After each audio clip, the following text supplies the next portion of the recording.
obviamente, né, aplicar e solicitar lá para vocês avaliarem o paciente, tá? O CURB, né, o C de confusão mental, você daria um pontinho para esse paciente, ou qualquer estado mental, tá, gente? Deu uma desorientada, ou então está no delírio interativo, pode considerar, se for secundária a infecção, pode pontuar esse paciente. A ureia maior que 50 miligramas recebidos aqui no Brasil, tá? A frequência respiratória maior ou igual a 30, tá? Tá aqui, né?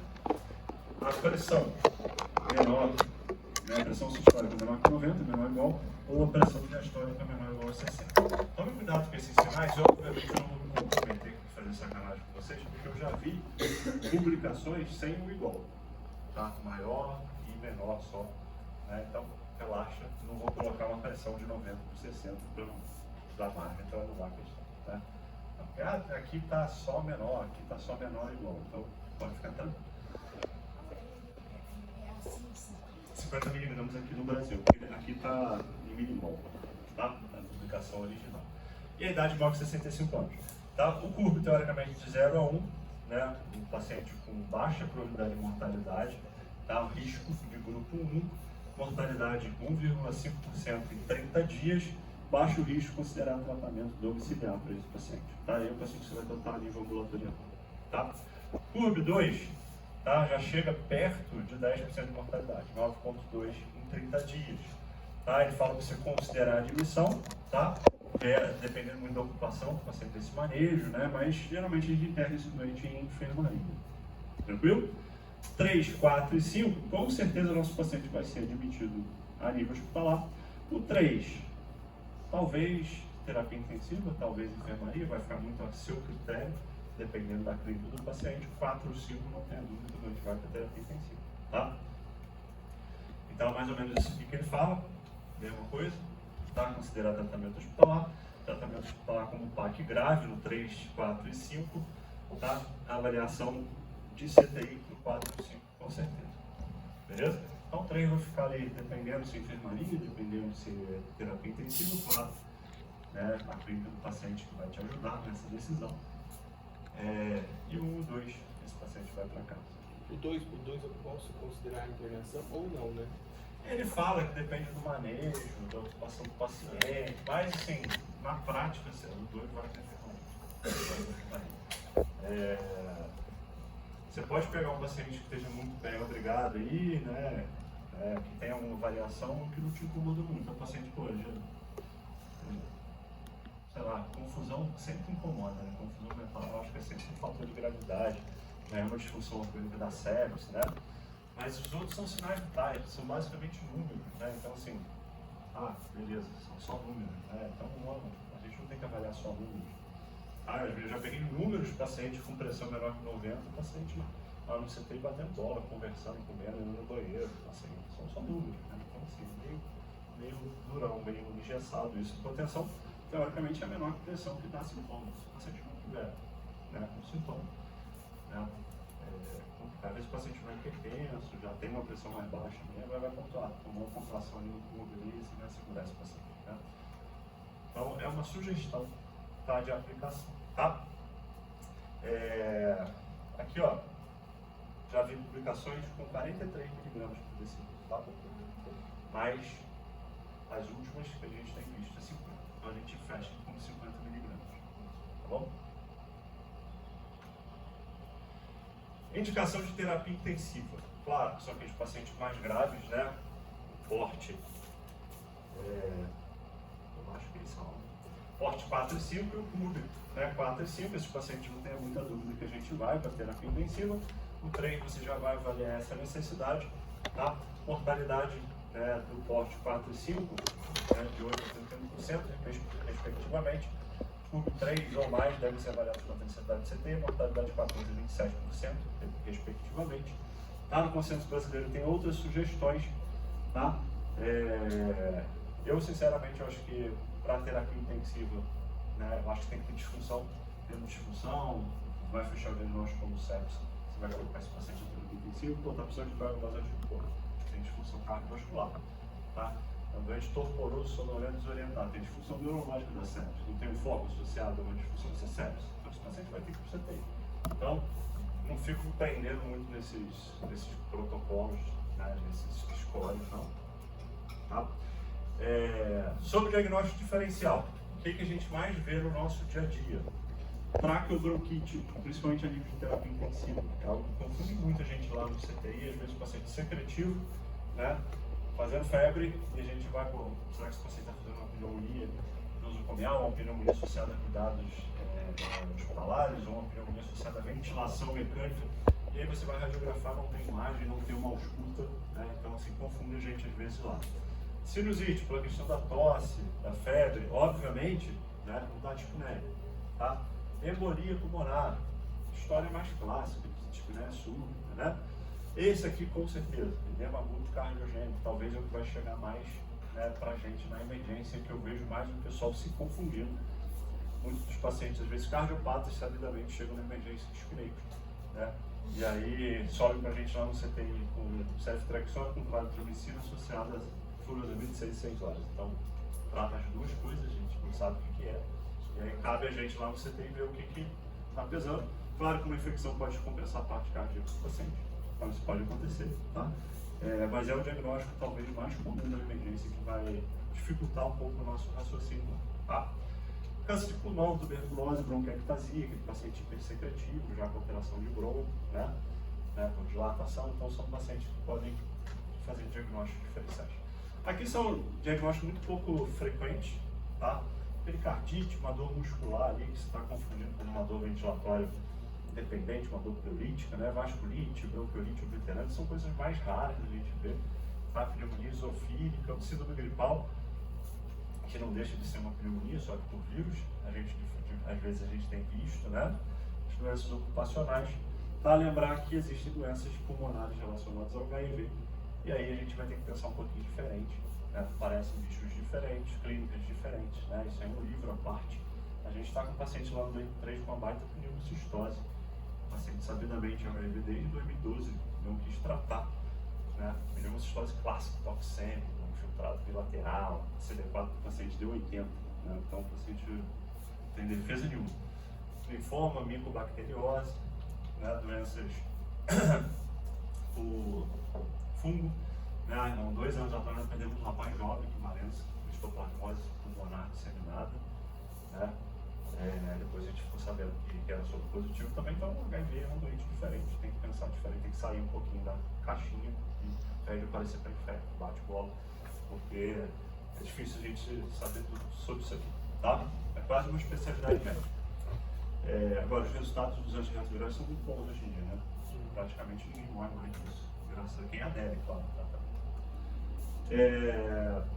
Vamos lá, para o tratamento, né? Diretriz da ATS, né? Da IDSA americano, é a última atualização do livro da USP, já o penúltimo já veio também, né? Então o pessoal da USP abandonou o consenso brasileiro em relação ao tratamento, né? Muito porque de fato está muito desatualizado, né? Então ele já sugere muito que a gente utilize o protocolo americano, beleza? E ele fala que o manejo da pneumonia se baseia basicamente nesses pontos, né? No diagnóstico correto que você fazer na emergência, que nem sempre com pouca informação a gente vai conseguir fazer o diagnóstico muito assertivo ali na emergência, tá? Você tendo uma pesquisa microbiológica eficaz, isso é muito claro naquele paciente que você vai internar, tá? Fazer uma avaliação de gravidade e usar essas ferramentas de prognóstico. Decidir o local de internação, usar os scores de CTI, enfermaria, tá? Antibiótico, terapia empírica e outras medidas adjuvantes. É empírico? Você já acabou de chegar, você não sabe que gene que está ali, né? Então você tem que trabalhar bem essa anamnese, né? E nas estatísticas do seu hospital, da sua comunidade, o que é mais prevalente no meu hospital? É o pneumococo mesmo, né? Mas em segundo lugar, o que eu tenho que pensar? Não, algum atípico, né? Então, claro que você vai indicar sua antibiótico terapia empírica baseada em alguns dados. Mas você vai conseguir, às vezes, isolar o germe em 50% dos casos 3, 4 dias depois, tá? Então, isso ajuda exatamente para você ter um raciocínio a longo prazo aí, né? Fazer uma monitorização da resposta terapêutica adequada, ver se esse paciente tem resposta em 48 horas ou se ele não tem resposta. Se não tiver resposta, repetir um raio-x para ver se não está tendo alguma complicação. E você ter critérios ali de alta segurança para esse paciente. Então, fala sobre isso daqui, tá dentro desse manejo. Sobre antibiótico terapia, tá? Esse aqui é um slide antigo, né? Eu até deixei quando eu atualizei essa aula, porque ele é importante, né? Primeira coisa, não retarde o início da antibiótico terapia, principalmente se o seu paciente tiver disfunção orgânica, se ele for séptico, né? Tem disfunção neurológica, está confuso com pneumonia, você vai pontuar esse paciente como sepsis, né? Utilizando lá, né, a questão da disfunção, aplicando o SOFA nesse paciente. E aí, a gente sabe que cada hora de atraso, no mínimo 4% de mortalidade. Tem estudos que falam 7%. Cada hora de atraso de antibiótico na emergência. Né? Então, isso é importante a gente fazer. Tá? Mais de 4 horas após a chegada do departamento de emergência, você já tem um aumento de mortalidade também. Então, está lá no bundle lá da sepse, que o paciente com disfunção orgânica ele tem que ganhar antibiótico, preferência nas 3 primeiras horas, mas preferência na primeira hora, se possível. Tá? Um antibiótico de largo espectro, é empírico mesmo. Pacientes sépticos, né? Basicamente o que a gente vai fazer de conduta ali que vai mudar muito, modificar muito a mortalidade. É claro que você abre o protocolo de sepsis, fazer esse antibiótico na primeira hora, colher as culturas placentais isolar o germe, de preferência antes do antibiótico. E se precisar fazer reposição volêmica agressiva na hora da adrenalina, você vai fazer para esse paciente. Você não tem aula de sepsis depois do Francisco, tá? Lá no internato você vai ver isso de novo comigo, tá? Que a gente vai aprofundar mais. Local de tratamento, ambulatório versus internação. Decisão importante com grande impacto em relação a custo, tá? Os scores estão aí para ajudar a gente, tá? Mas também, inúmeras internações são desnecessárias. Estima-se que de 25% a 30% dos pacientes internados não teriam indicação, deveriam ser tratados ambulatorialmente. Você sobrecarrega o sistema de saúde no paciente, num país pobre, com limitação de recursos, que é o nosso, tá? Mas aqui em Valença é tranquilo, não tem falta de vaga, não tem falta de antibiótico. Mas se está faltando aqui, se tem aqui, deve estar faltando em algum outro lugar, porque não tem dinheiro para todo mundo, a verdade é essa, né? Então, ou era para ter e não tem, por motivos não vem ao caso. Utilizar os scores de gravidade além do seu julgamento clínico, tá? Não abandone o julgamento clínico, os scores são sugestões, tá? Eu posso, por exemplo, pegar um paciente que tem um CURB 1, tá? Só que quando eu vou ver no histórico desse paciente, é um paciente, né, etilístico, é um paciente morador único, é um paciente que você claramente percebe que esse paciente não vai comprar antibiótico, não vai tomar antibiótico em casa. Interna esse paciente, não tem problema nenhum. Mas o CURB é 1, beleza. Interna ele, pelo menos segura ele 3 dias ali. Já é a sugestão do consenso europeu, tratar pneumonia ambulatorial com 3 dias. Pelo menos 3 dias, você guarda esse paciente no hospital, tá? Uma atençãozinha aqui, né? Tempos de pandemia, graças a Deus, a gente não tem visto os casos mais graves, né? Deve-se considerar em pacientes com infiltrado bilateral sem consolidação ou sepsis o diagnóstico de Covid-19. Neste caso, não é necessário iniciar o tratamento antibiótico. Por que eu coloquei isso daqui? Porque se tratou muito a Covid com antibiótico. E aí, na época aqui no hospital, né, eu fiquei com o rotina do CT Covid, né, os outros rotinos. Francisco foi para casa, você não aparece no hospital esse ano, né? Porque já tem uma certa idade, tem comorbidade, foi sendo live no hospital, né, o Guilherme também ficou naquela, o Guilherme ficou no outro CTI e acabou que sobrou. Né, tive que entrar lá no Covid, lá todo dia da minha vida. O que eu mais fiz no Covid, de como rotina, efetivamente, arrancar antibióticos.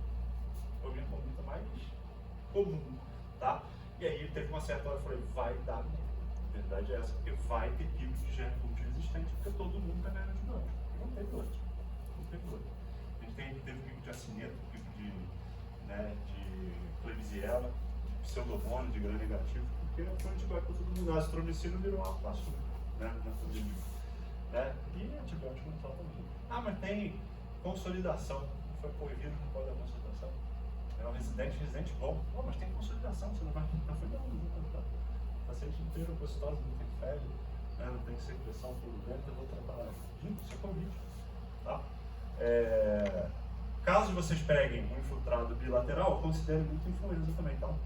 Inicia Tamiflu esse paciente, antiviral, tá? E faz o painel viral, porque a gente tem visto, principalmente depois da pandemia, bastante casos de pneumonia viral. Geralmente são casos mais graves, né?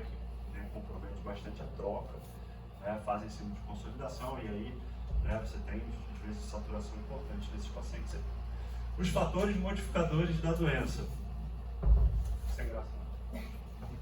Desculpa. Né, que podem mudar um pouco a sua conduta na emergência. Por exemplo, veio um PURB 01 lá na emergência. PURB 01 não precisa pedir exame nenhum, basta pedir um raio-x, que é obrigatório em todo o cenário. Mas se tiver um fator modificador da doença, é interessante você fazer exames básicos, né? Hemograma, ureia, creatinina, aí você faz uma bioquímica básica nesse paciente. Então, um paciente que tem doença pulmonar crônica, paciente com insuficiência cardíaca, doença hepática crônica, um doente cirrótico já, doença renal, etilista pesado, neoplasia maligna e o paciente com asplenia, que por algum motivo perdeu o baço. Esse paciente pode ser considerado um paciente um pouco diferente, que tem um fator que pode modificar o prognóstico disso daí.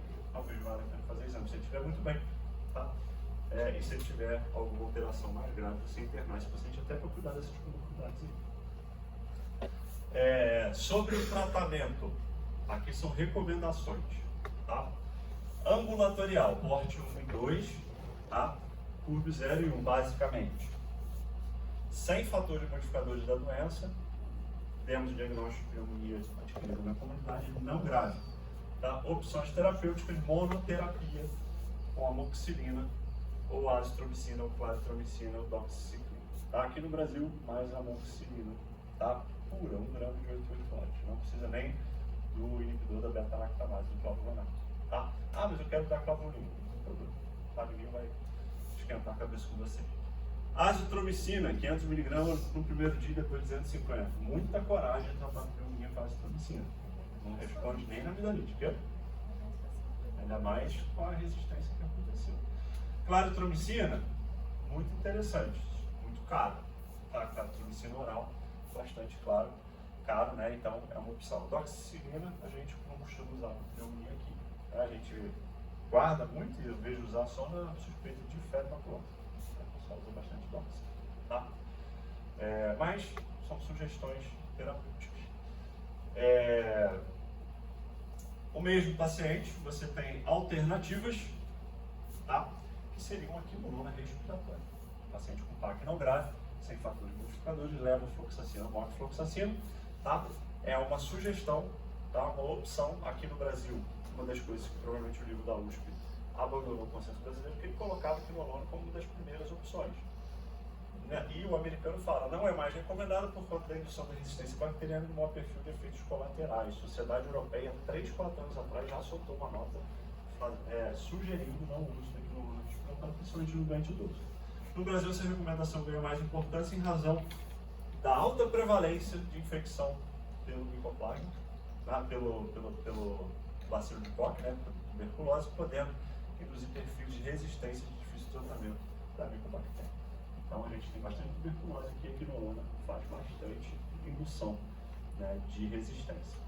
Então aqui, mais do que nunca, não deveria usar. E você vai no consenso brasileiro, você pega o livro da USP 3 edições, 4 edições atrás, está lá a quinolona como uma das primeiras opções. Então tentem não fazer. Dentro do hospital a gente praticamente não usa. A minha experiência à beira-leito é péssima. Eu não vejo responder bem, nunca gostei e assim, não sou fã da quinolona, muito pelo contrário. Dificilmente vocês vão ver a gente usar. Quando vocês estiverem lá no CTI, acho que ano passado a gente usou 1 ou 2 casos, mas porque a cultura falou que estava sensível e era uma opção e a gente acabou utilizando, mas geralmente a gente não utiliza. Paciente que continua sendo ambulatorial ainda, mas ele tem fatores modificadores da doença, continua sendo uma pneumonia não grave, mas ele tem uma comorbidade importante.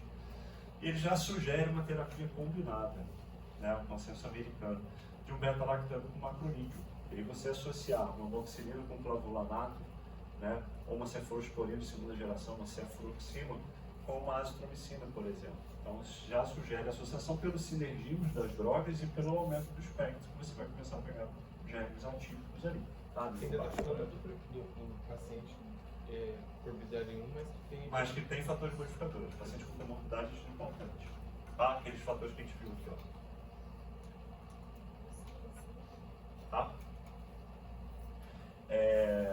Então, terapia combinada é bastante interessante, de um beta-lactano com macronídeo, mas ele também deixa a monoterapia ele como uma opção, e aí ele fala da quinolona, que seria uma opção também, mas com aqueles mesmos ressalvos que a gente acabou de fazer. em relação à resistência, em relação à questão da tuberculose. Então seriam duas opções. Obviamente a gente tende a fazer a primeira opção. Paciente que vai tratar a nível hospitalar, tá? Considerando uma breve internação, aquele porte 2 que vai para a enfermaria, tá? O porte 3, desculpa, o curso 2, esse paciente, né, que não está com sinais vitais muito alterados, é um paciente que pontuou que deve ser tratado a nível hospitalar, mas ele não tem critério para terapia intensiva. Mesma coisa, terapia combinada, só que aí você trata esse doente pela veia já. Não tem a opção de tratar esse doente por via oral, tá? Aqui ele ainda fala que dá para fazer por via oral, tá? Mas a tendência, né, até porque a nível ambulatorial, como é que você vai prescrever um plasma venoso para o paciente? Você volta aqui no hospital de 8 a 8 horas para te dar uma injeção, isso não existe, né? Então, eu acho que o paciente internou, né, tem que ser tratado pela veia, não tem jeito. Ceftriaxone seria uma alternativa. Estou pessoalmente um pouco preocupado, eu não, muita gente, né, com um absurdo da ceftriaxone, a ceftriaxone para tudo, tá? Assim como foi a azitromicina tempos atrás, assim como foi ciprofloxacina tempos atrás. Então a gente tem um certo receio de que vai haver resistência, né, maciça a ceftriaxone em breve, lembrando que ele é o principal antibiótico para meningite, né? Então, alguns hospitais do Rio não deixam utilidade de forma alguma ceftriaxone, só em caso de meningite, porque é guardado as 7 chaves. Mas está todo mundo usando ceftriaxone para tudo. Opções: a cefotaxime, tá? A cefuroxima é uma opção boa, uma cefalosporina de segunda, amplo com subactam, tá? Combinado com o macrolídeo, e aí, sinceramente, eu sugiro a claritromicina venosa internal, né? Venoso. A gente ainda não tem apresentação, ou acabou, na verdade, de chegar a apresentação da azitromicina venosa no Brasil. Está muito caro, é muito caro, então americanos têm, a gente não tem. Então, pô, você vai internar o paciente, você vai dar uma comprimido de azitromicina lá para ele na enfermaria, não tem muito sentido, né? Eu acho que vale a pena mais fazer claritromicina, tá? E a monoterapia também fica essa alternativa daqui no respiratório. Já o paciente com pneumonia grave, que vai para a terapia intensiva, que tem sepsis, né, que é um paciente com score mais alto, curto 3, 4, 5, porte 4 e 5, que vai ter uma mortalidade mais alta, mas sem fatores de risco para a infecção de pseudomonas ou agente MRSA, mesma coisa que a gente vai fazer, beta-lactâmico combinado com o macrolídeo. Nossa primeira opção, né? Segunda opção, quinolona respiratória combinado com beta-lactâmico, tá? Então a gente costuma basicamente fazer essa primeira opção aqui, que é o beta-lactâmico com o macrolídeo. Essa combinação aqui é um pouco exótica, muito pouco vista aqui no quinolona com beta-lactâmico, né? Como eu falei para vocês, a maioria dos lugares não tem costume de utilizar levo, moxifloxacina, gemifloxacina, acho que a gente nem tem aqui mais, tá? A nível hospitalar, tá? E o paciente com risco para pseudomonas, e aí tem que trabalhar a questão da homogeneidade, da anamnese, tá? Não há uniformidade nos consensos em relação ao que você vai utilizar, depende muito do protocolo institucional seu de antibiótico terapia, tá? Mas a gente sabe que pacientes que têm risco para pseudomonas, uso de antibiótico endovenoso no último mês, internação por mais de 48 horas na última semana, doença estrutural pulmonar, bronquiectasia, fibrose pulmonar e o neutropênico grave, usuário de corticoides, o paciente tem risco para pseudomonas, é um grande negativo, né? Resumindo as opções que nós temos aqui, que cobrem gram negativo resistentes, né? Piperacilina com tazobactam, uma opção interessante. Cefepime, uma cefalosporina de 4ª geração, também interessante, tá? E a gente reserva os carbapenêmicos, imipenem, meropenem, junto com aminoglicoside, com a amicacina para os casos de resistência mais grave, tá? Você pode tentar associar ciprofloxacina nesses cenários, só que o cipro não tem um nível CEF interessante a nível pulmonar. E a amicacina geralmente a gente guarda, muito nefrotóxico, né? A gente guarda geralmente para os KPCs, né? Que são as pseudomonas resistentes a carbapenêmicos, às vezes elas respondem à amicacina, então a gente não costuma utilizar no nosso dia a dia. Tá? Depende do padrão de sensibilidade local, a pseudomonas pode ser sensível a ceftazidima. Existe uma recomendação muito forte de não utilizar, esse aqui é o antibiótico que está mais correlacionado com resistência bacteriana a nível hospitalar. Então a gente costuma não utilizar o Fortage, né, a ceftazidima, para tratar esses pacientes a nível hospitalar. Alguns estudos mostraram que em menos de 48 horas você já está induzindo resistência bacteriana por esse antibiótico. Raramente é necessário o uso de polimixina, só naqueles casos com o que a gente chama de KPC, né? Esse KPC vem de Klebsiella, né? Produtora de carbapenemase, que a gente estende para todos os gram-negativos que são resistentes ao carbapenema, tá? São as superbactérias. Vocês vão ver lá no CTI. Todo CTI que se preza tem, não tem jeito. Tá? De vez em quando aparece um paciente lá colorizado, né? E a gente guarda polimixina B por conta disso.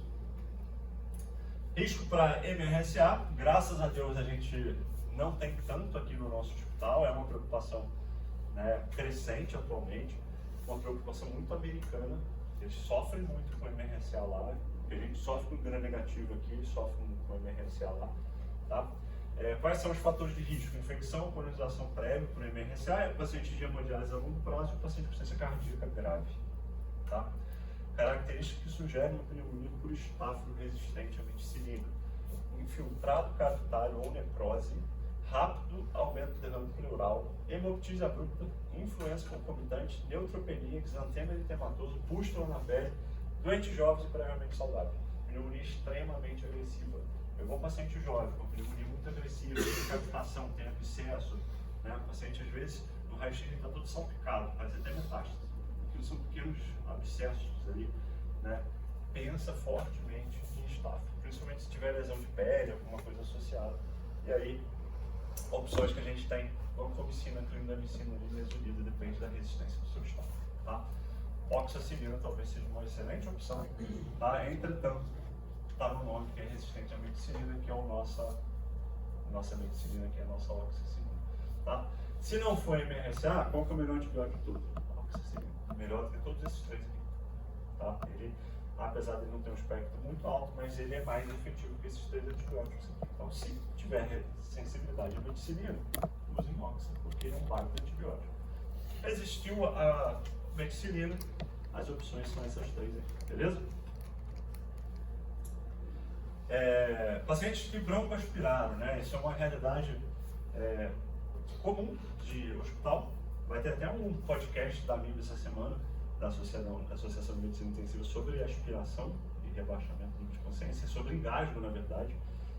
É multiprofissional, né? O pessoal da Fono vai falar também. Então, isso é muito comum em qualquer hospital. Paciente idoso, paciente com queda de consciência, né? Paciente aspirado. A gente sabe que o principal mecanismo da pneumonia é microbroncoaspiração, mas ele está falando de aspiração mais maciça. Aquele paciente que, né, familiar, aqui em Valença acontece muito, familiar deu um frango inteiro pro paciente, a água desceu a cabeceira, o paciente vomitou, né, e broncoaspirou, tá?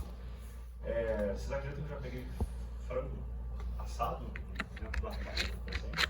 O paciente com dieta, né? Já peguei hambúrguer, cheiro de frango danado na enfermaria. Eu já peguei alguma coisa aí, né? Aí você vai procurando um frango assado que a família trouxe. Coitado do paciente, desesperado por comer o frango, né? E o nutricionista fica bravo. Nossa recepção é livre, né? Qualquer um que entra ali, né? Então, só um que não entra ali, coitado, é Flávio Júnior. O resto, né? O pessoal já conhece, e ele já sabe que a gente só pode chegar ali e solta, né? É bonzinho. Fatores de risco, tá? Para broncoaspiração, pacientes com doenças neurológicas, né? Que tem flutuação do nível de consciência, pacientes com doença vascular AVC, pacientes moradores de casa de repouso, muito idosos, os alcoolistas, né? O paciente bebe, perde nível de consciência, quem nunca aconteceu, né? E aí pode aspirar. Presença de catéter nasoentérico, paciente mais grave, né? Você quebra a barreira ali do esfíncter, obviamente, né? Tem chance de broncoaspiração, paciente com dentes precários também. Entretanto, a gente tem que dividir, né, em dois cenários diferentes. O primeiro cenário, com certeza, se for uma broncoaspiração, mas se o seu paciente vai fazer uma pneumonite aspirativa química, tá? Ocorre por aspiração pulmonar de conteúdo gástrico com resposta inflamatória. Pode sibilar, pode ter um pouco de dispneia, um pouco de hipoxemia, né? Início rápido, com tosse, dispneia, hipoxemia, broncoespasmo. Ocorre após intubação, vômitos ou crises convulsivas. Tá? Não necessariamente eu vou tratar esse paciente com antibiótico terapia. O paciente acabou de broncoaspirar. Pelo menos eu não faço antibiótico nesse primeiro momento. Tá? E depois, né, geralmente 48 horas depois, você para e faz uma reavaliação desse paciente. Tá? Esse paciente, de fato, ele pode fazer uma pneumonia bacteriana aspirativa. Tá? Considerar germes de boca, né, e gram-negativos de boca, né, o próprio estáfilo continua sendo mais comum, e anaeróbio de boca. Aí pacientes, né, que as bactérias da orofaringe chegam às vias aéreas distais ocasionando pneumonia. E aí sim passa a ter indicação de você tratar isso também, tá? Então, eu vejo muito, o paciente aspirou, já soltaram antibiótico profilático. Esse antibiótico profilático é meio complicado, né? É uma cirurgia um pouco complicada, imagino, num quadro desse. Então, nesse primeiro cenário, não vai implicar obrigatoriamente início de antibiótico, você aguarda 24 a 48 horas para ver se o paciente vai fazer sinais de infecção, vai fazer febre, leucocitose, resposta inflamatória acentuada, e aí, obviamente, você trata esse paciente, tá? Se ausência de fatores de risco, a indicação ceftriaxona ou quinolona. Se presença de fatores de risco, tipo dengue, mais estado de conservação, etilista, não sei lá, deve-se considerar o anaeróbio de boca. A clindamicina ou baita antibiótico, tá? A gente costuma associar a clindamicina com ceftriaxona nesse cenário aí, tá? Lembrando que a amoxicilina com clavulanato pega anaeróbio de boca também, então seria uma opção a clindamicina. Indicações. Tempo de tratamento, tá? Situações não pontuadas no score POST que devem ser lembradas: usuários de drogas ilícitas, os etilistas, paciente com déficit mental, paciente com graves problemas sociais, doenças neuromusculares, talvez você tenha que pensar um pouquinho diferente. Duração da terapêutica antimicrobiana, pacientes ambulatoriais, recomendação de 5 a 7 dias ainda, pacientes internados 7 a 10 geralmente, não chega a 14, mas está lá até 14. Se conseguiu isolar o legionela, principalmente no idoso, necessita um tratamento mais prolongado até 3 semanas. O que a gente tem visto? Que esses dias, esse tempo tem mudado, eles têm reduzido, tá? A Sociedade Europeia de Infectologia, no ano passado, soltou um artigo, um guideline, sugerindo tratamento de pneumonia ambulatorial com 3 dias, né? Então, é um pouco, assim, a gente fica um pouco desconfortável com isso, eu particularmente.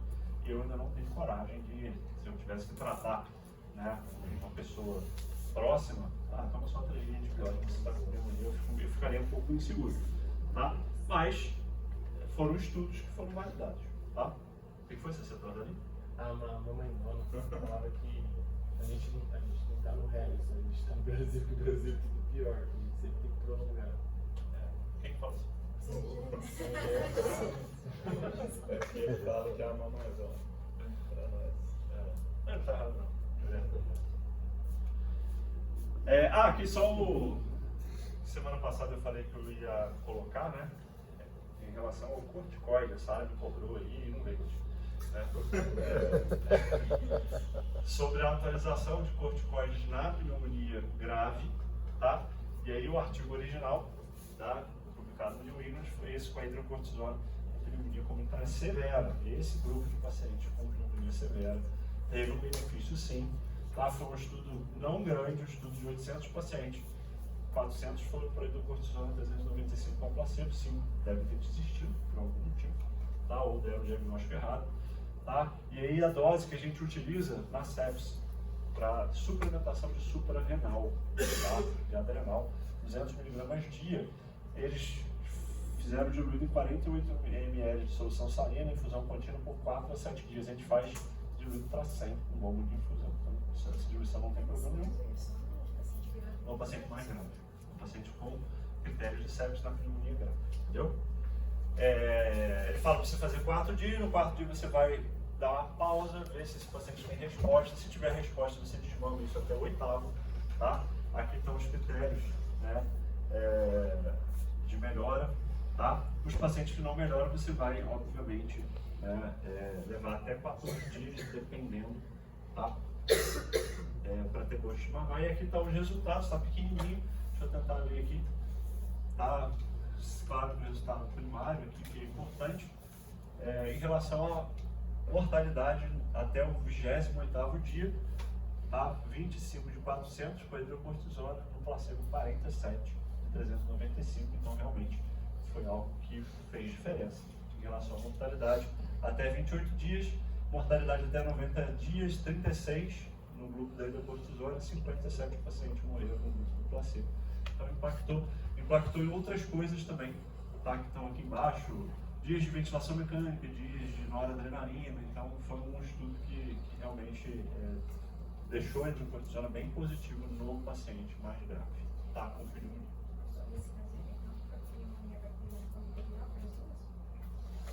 Em princípio, sim, tanto nos quadros de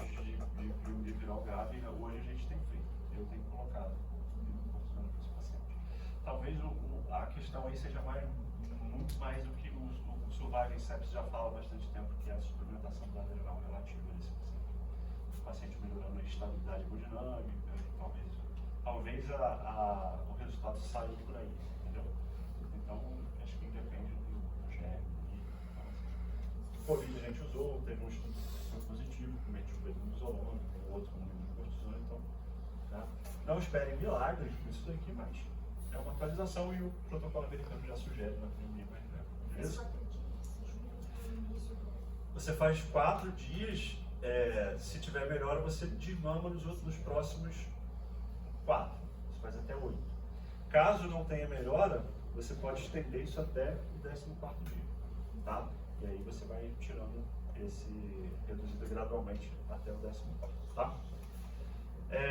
Rapidamente, complicações. A gente sabe que tem complicações que podem estar relacionadas à bactéria. Meu paciente não está respondendo, está complicando, piorou, né?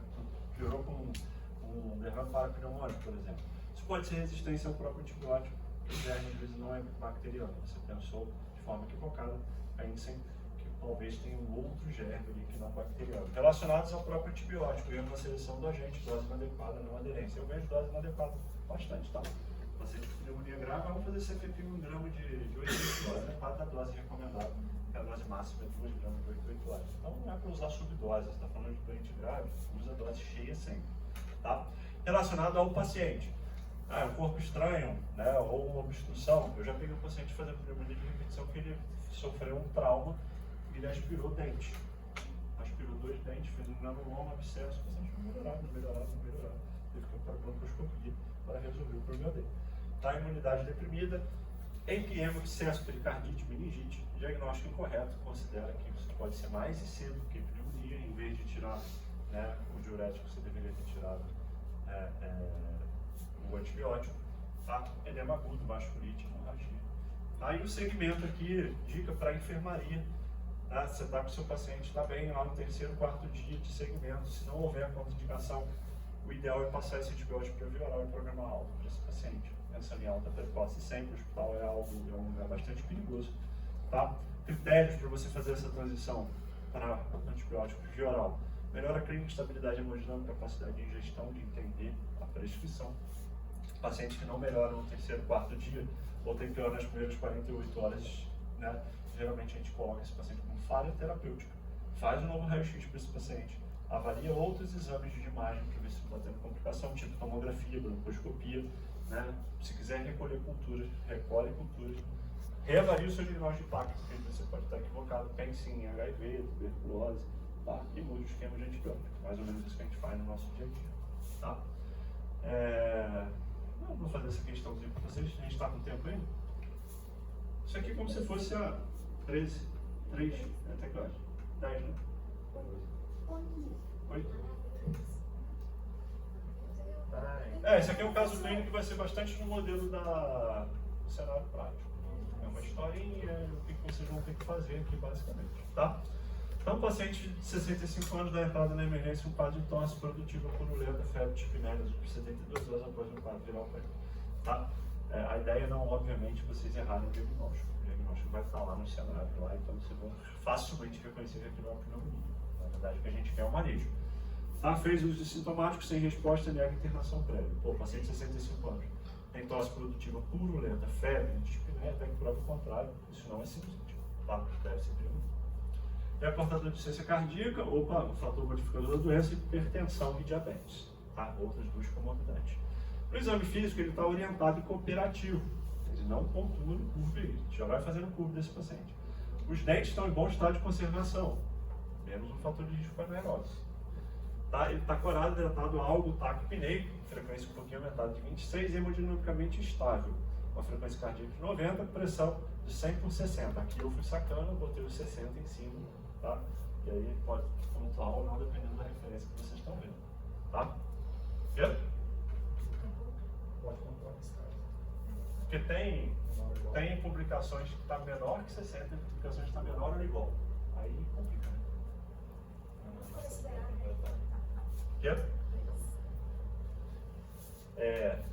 Por enquanto só pontuou aqui então, beleza? Pontuou a idade 65, e aí? maior ou igual? Maior. Maior. 65 não por pouco. Viu? Pode ser sacana. Tá? Imagina se eu boto a questão dessa. Tá merda, dá uma confusão da recurso para operador. Tem que pegar a aplicação original do curso e trazer para anular a questão. 13 mil de leucograma, 10% de bastões, creatina de 1,5, ureia de 55. Opa, pontuou aqui, né? Por que pediu o exame laboratorial? Pô, ele tem fator múltiplo da doença. Não tem jeito, tá? E provavelmente eu vou ter que internar esse paciente, porque o corpo dele, né? Sódio, potássio ok, glicemia de 200, né? Diagnóstico etiológico, diagnóstico sindrômico. Será que esse paciente tem sepsis? Tá? Quais exames eu devo solicitar além dos que já foram pedidos? Né? Qual é o curso desse paciente? Que antibiótico vocês fariam? Tá? Essa basicamente vai ser a conduta de vocês lá, né? Então o diagnóstico obviamente não no checklist é um ponto ganho, né? Quais exames solicitaria além dos que já foram feitos aqui? O que está faltando aqui é o raio-x, basicamente, tá? E se você for internar, lembra que a gente precisa isolar o germe? Obrigatoriamente precisa de cultura de escarro, né? Eu tenho que tentar isolar esse germe, porque você vai internar esse paciente. Tá? O curso fica a critério de vocês. A questão seria anulada, tá? Provavelmente. Então, é maior que 65? 65 anos não pontuaria, tá? Ureia vai pontuar, frequência respiratória, frequência e pressão aqui a gente bota pontuando. Tá bem no limite ali, né? A gente bota menor ou igual, frequência respiratória, tá? Então vamos colocar esse paciente como curva 2 e vamos deixar esse paciente lá em enfermaria, tá? Não tem alterações importantes, né?